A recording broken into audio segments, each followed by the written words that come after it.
এখন ভারতীয়রা মোদি সাহেব বা রাশিয়ার প্রেসিডেন্ট বা চায়নার প্রেসিডেন্ট বা অন্য কেউ এসে তো এখানে ভোট করে দিয়ে যাবে না, প্রেসিডেন্ট বাইডেনও এসে এখানে ভোট করে দিয়ে যাবে না।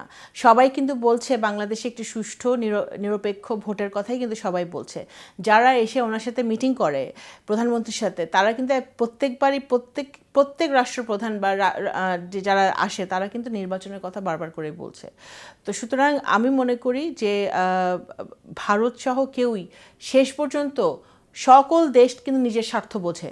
কোনো দেশই এমন একটি দলের পিছনে তাদের শ্রম ব্যয় করবে না যেই দলের সাথে ওই দেশের জনগণ নাই। আওয়ামী লীগের সাথে যদি জনগণ না থাকে, আওয়ামী লীগের সাথে ভারত, চায়না, রাশিয়া, আমেরিকা কেউ থাকবে না।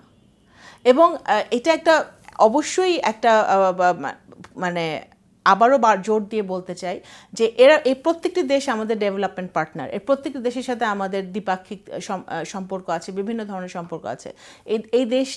এই দেশগুলো চাইবে না যে এই দেশে এমন একটি ভোটারবিহীন, জনগণের ম্যান্ডেটবিহীন একটি সরকার থাকুক, যে সরকারের সাথে তারা ভবিষ্যতে কাজ করতে পারবে না। এবং অর্থনীতির যা অবস্থা, 2024 সালে অর্থনীতির আরও অবনতি হবে, যেটা অর্থনীতিবিদরা বলছে। কারণ আমাদের এই যে লোনগুলো, উচ্চ সুদের যে লোনগুলো নেওয়া হয়েছে, সেটা রিপেমেন্ট শুরু হবে 2024 সাল থেকে। তো সুতরাং আমরা মনে করি যে এই সফর টফর দিয়ে ওদের ছাত্রলীগ যুবলীগকে তরতাজা রাখতে পারে উনি, শেখ হাসিনা। এছাড়া কিন্তু এই যে নগ্নভাবে সেলফি রাজনীতি করছে, মুক্তিযুদ্ধের চেতনা যেরকম বেচে, সেলফি সেরকম বেচে নিজের লীগদেরকে একটু তাজা রাখছে, এতটুকুই গেইন তাদের, এতটুকুই। আর এছাড়া আওয়ামী লীগের এখানে G20 সফর থেকে কোনো গেইন তারা হয় নাই।